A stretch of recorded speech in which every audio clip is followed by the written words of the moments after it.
Ma cose che noi sappiamo bene che ce le... L'abbiamo fatto a Marte. Però Ma qual è la cosa che volevi aggiungere? sì, che diciamo c'è questo parallelismo che è venuto fuori tra l'Islam e la Chiesa Cattolica, no? C'è una differenza notevole anche ulteriore che nell'Islam, come e mi associo in questo alle idee di Carlo Panella, che condivido pienamente, che spiegano insomma quello che i fatti che ci circondano. C'è un Islam che significa sottomissione totale. Sottomissione totale Ma sai che dell'uomo. Submission in inglese? Ecco. C'è quel titolo del libro di una scrittrice, Mm. la conoscete? La sottomissione assoluta dell'uomo è praticamente la perdita poi della ragione, la perdita del ruolo soggettivo. La religione, Dio, l'interpretazione del Corano in maniera assoluta, praticamente elimina qualunque... non c'è interpretazione, non c'è interpretazione, ma l'accettazione, diciamo così, passiva del Corano, senza commento, è un rinunciare alla propria personalità, alla propria aspirazione, alla propria volontà. E quindi le bombe umane si spiegano molto bene in questo modo, perché non c'è il libero arbitrio. Questa è un'affermazione da logico e matematico, e mi piace, no? Mi piace, No, io devo dire che mi piace in quanto tale, però ti impedisco di sviluppare questa riflessione teologica perché è tardi.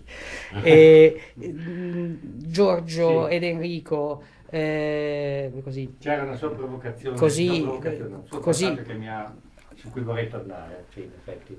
Quando ha parlato di, giustamente, ha rilevato l'antinomia fra il demonizzare il progresso, la modernità e però perseguire il disegno di una altissima tecnologia diabolica, ma insomma, altissima tecnologia della bomba atomica. Questo mi ha fatto ricordare che c'è una precisazione importante a mio vedere da fare, cioè purtroppo noi tendiamo a leggere anche tutto quello che ci circonda con le nostre categorie mentali, che è comunque pericoloso quando si tratta di una persona di fronte a noi. Quando poi c'è una cultura, questo è micidiale, un errore micidiale.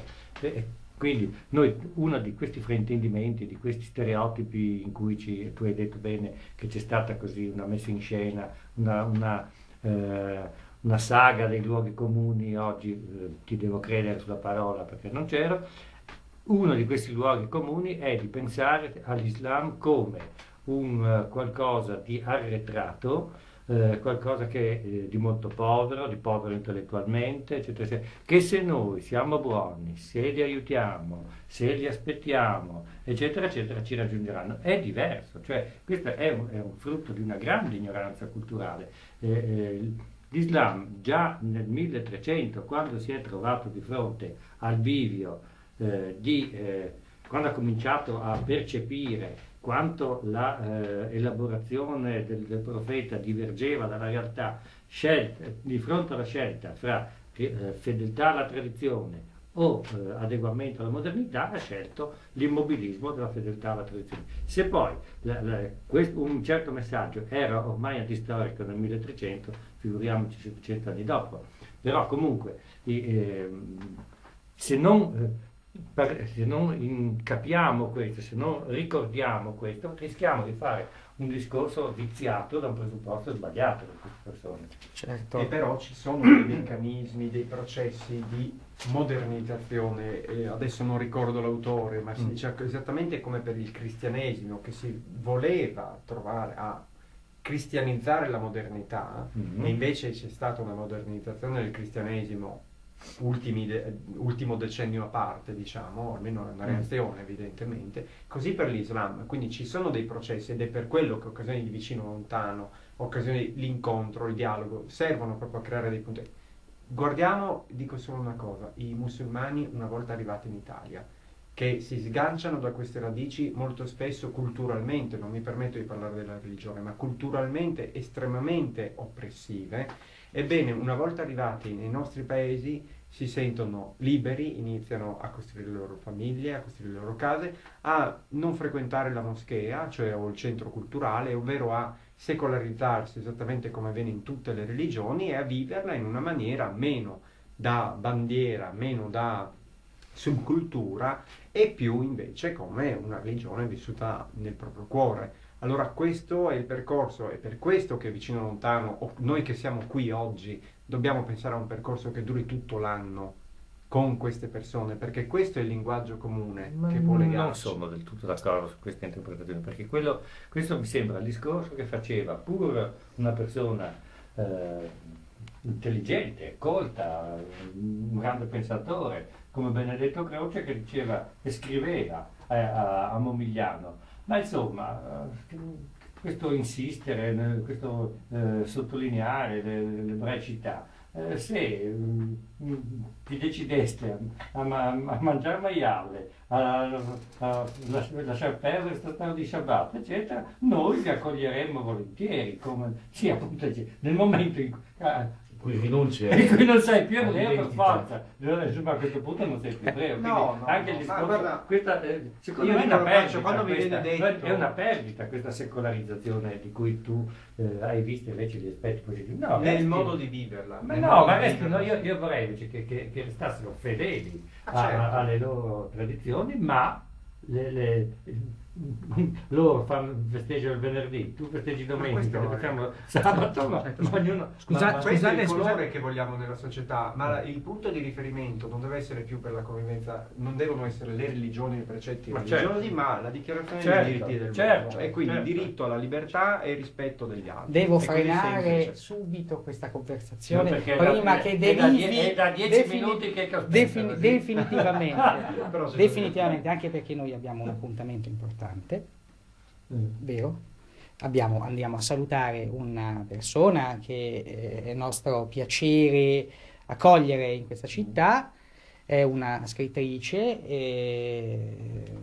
di nazionalità iraniana, almeno di nascita, poi le chiederemo altri dettagli domani nella conferenza del pomeriggio. Qualcuno ha il programma sotto mano, così diamo anche qualche informazione aggiuntiva di tipo logistico. È alle 16 alla chiesa di San Francesco. Alle 16 ore che poi dovrebbe essere tra i primi. Ecco qua. Eccolo, è leggi pure, Donne senza rispetto è l'incontro. Ore 16, chi parla? Puoi leggere tu. Così lo pronunci tu il nome.